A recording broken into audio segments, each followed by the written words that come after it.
The McNichols all fumbles are created equal. Like it's silly when we have these conversations about like a week 3 loss and a week 16 loss mattering more. Mm-hmm. Like they all count.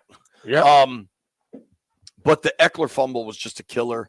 I recognize that Biadasz came up with the ball. I actually talked to Biadasz about it in the locker room after the game. And he's like, yeah, I don't know how they blew that whistle, but he's like, dog piles are always just nuts, and you never know what's going to happen. Man, I'm sorry for interrupting you. No, it's okay. They were still trying to see who had the ball, okay? So they didn't really blow the whistle. They didn't really say the man was down. Biadasz is up holding the football, and then after the fact, you say, oh, he was ruled down by contact. My question is, if you're still looking for the damn ball, you don't know who has it, right? So how was he ruled down by contact? Yeah. That killed me.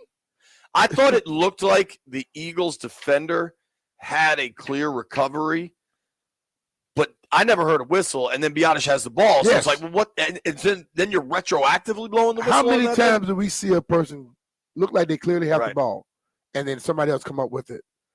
That penalty, I mean, that situation right there was troubling to me.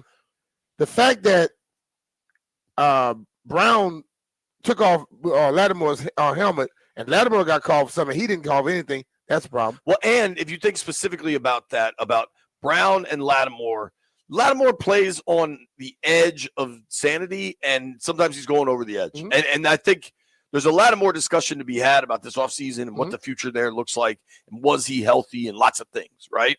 But the other problem with, like, the pass interference call on Lattimore was quite fair. He yanked the hell out of Devontae Smith. Yeah, he did. But then not only does he get called for the personal foul, but then he's also, if you get 2 of those, you get thrown out of the game. Then you get thrown out of the game. So then that like actually affects how he's playing. Yeah. Whereas if he and A.J. Brown had it, then at least it's even going forward. Yeah. Now the play actually ended up working in Washington's favor because Philly got the ball at the 1, and that was the tush push they were able to stop. Mm-hmm. Philly didn't get the 2-pointer there. But I'm just saying, no way that should be a one-sided call. If I rip your helmet off by the face mask, I get a call. I can't rip your helmet off and nothing is called. Then clearly, when Jaden got sacked, they had his face mask. They don't see that again.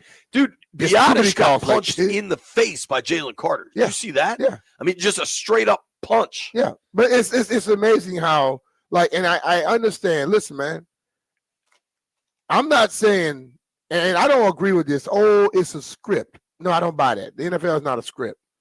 But I have a problem with people going out their way, especially those in the NFL and those that are NFL puppets, to act as if that some crews don't do stuff a little messed up. Okay? That's the easy way of putting it. So don't sit up and human beings do some strange stuff. Okay? We've seen politicians, we've seen presidents, we've seen lawyers, we've seen doctors. We've seen all of them do things that they're not supposed to do. Popes, preachers, whatever. Right. So don't tell me that they're perfect just because they wear a damn zebra stripe. Some of them operate on the edge. And I can just tell you, I know people that referee, and even they are concerned about certain crews. So, Lee, you better get it together, baby. I just don't get, and you and I were talking about this walking up today, if you have a concern, like if everybody knows, and I want to be crystal clear, Philly was the better team. That Washington did not lose because of the refs. Nah. But if you know that this crew goes Philly's way, they're 6-0. Like 7-0 now. Right, but like what are the odds of that happening? And I get it if it's week 14 and you got games all over the country.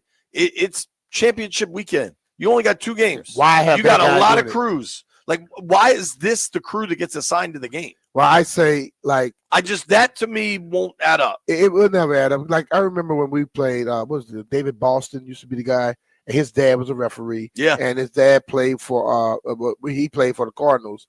And I remember Michael Westbrook questioned, if your son is playing and you kind of have all these calls swaying towards his team side, you shouldn't be refereeing those games. And the league eventually stopped him from refereeing games that his son played in. If you have a team that always seems a refereeing crew that leans that way all the time, you might want to pull them off of it because it's not necessarily that it's a factual thing, but even if people start thinking it, It's going to be a problem because you know what's going to happen next? When Hockley is refereeing the Eagles, everybody going to put their money on the Eagles. Right. And then guess who's going to have a problem with that? Vegas. Yeah. And that's business. Yeah. And that's money. Mm-hmm. So I will say NFL, and I know people listen to everything, get that in line before you have a problem. I think the call, I mean, there was a bunch of calls I hated yesterday. I don't know how on the way the end of that, the tush push situation with Luvu, and for him to threaten the palpably unfair act and to give Luvu, we're going to award a touchdown. The NFL has created this problem with half the distance. The tush push exacerbates the problem because you can argue the legality of it. I don't know, but to just say, that rule, the palpably unfair act, is supposed to only exist if like a fan runs in from the crowd and tackles a dude. Yeah. Like it's supposed to be something like a comet strikes the middle of the field. It's not supposed to be. You can say whatever you want about Frankie trying to jump the line of scrimmage. He's trying to make a football play. Yeah, he's trying to time it. He's trying to time, which he had done twice in that game already. Yeah. He did it on a huge third down. Yeah. In the third quarter, but to force a punt when he hit Saquon and knocked him out of field goal range. Like he had timed snaps in this game. He was trying to do it again. He was just purposely trying to jump offside. He was purposely trying to time it. And they were trying to go hard count. I would love if the league can really explain what that rule really is. Because if anybody else has said it but Sean Hockley, maybe I'll believe it. So the rule exists. There is a rule, the palpably unfair act. When something is that unfair, refs can avoid. Like, you know when it should have been used? When Mike Tomlin tripped that dude returning a kickoff. He never touched him. Sure. That should have happened there. He never touched him. I know people know that, but he never touched him. That you're nuts. If you go look at the play, he never touched him. Which called him slowed up because he saw him, but he never touched him. The worst call, though, to me, I think it was still in a consequential portion of the game, and I think it really swung a important drive, was the Samerstill late hit on the sideline. If you watch that, Saquon turns his shoulders like he's about to square up and try to take him on and keep going down.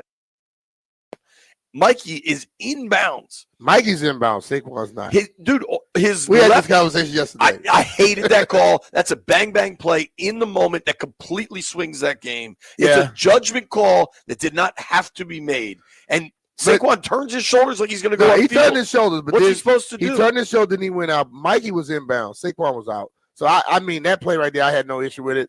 I think it's more because the running backs normally don't get that type of protection, because the quarterbacks always get that. But Saquon was clearly out of bounds. He had 1 foot out of bounds, but the other wasn't. I just don't see how that was clear and obvious. Like, to call that play right there just seemed – all right, now I'm watching this Jacoby Jones. You're telling me Tomlin never actually touched him? He never touched him. Jacoby slowed up, but he never touched him. Dude, now either way, they should have called that. That's unbelievable. But, like – he intentionally steps out on the field. Let me hit you this. When people keep – like, so if that's what – if Hockley's going to go with that rule, if you keep running pick routes, and they run them all the time, receivers running every play, can you tell them, if you keep running the pick route, I'm going to give the ball to the defense? The fact that offense gets everything its way in football is very troubling to me. And I'm an offensive player, right? Offensive guy. But you can't have a defense out there trying to play ball when everything goes against them. My wife was all fired up. Did you see the text I posted from her last night? She was mad, man. Very, very, very upset with the calls.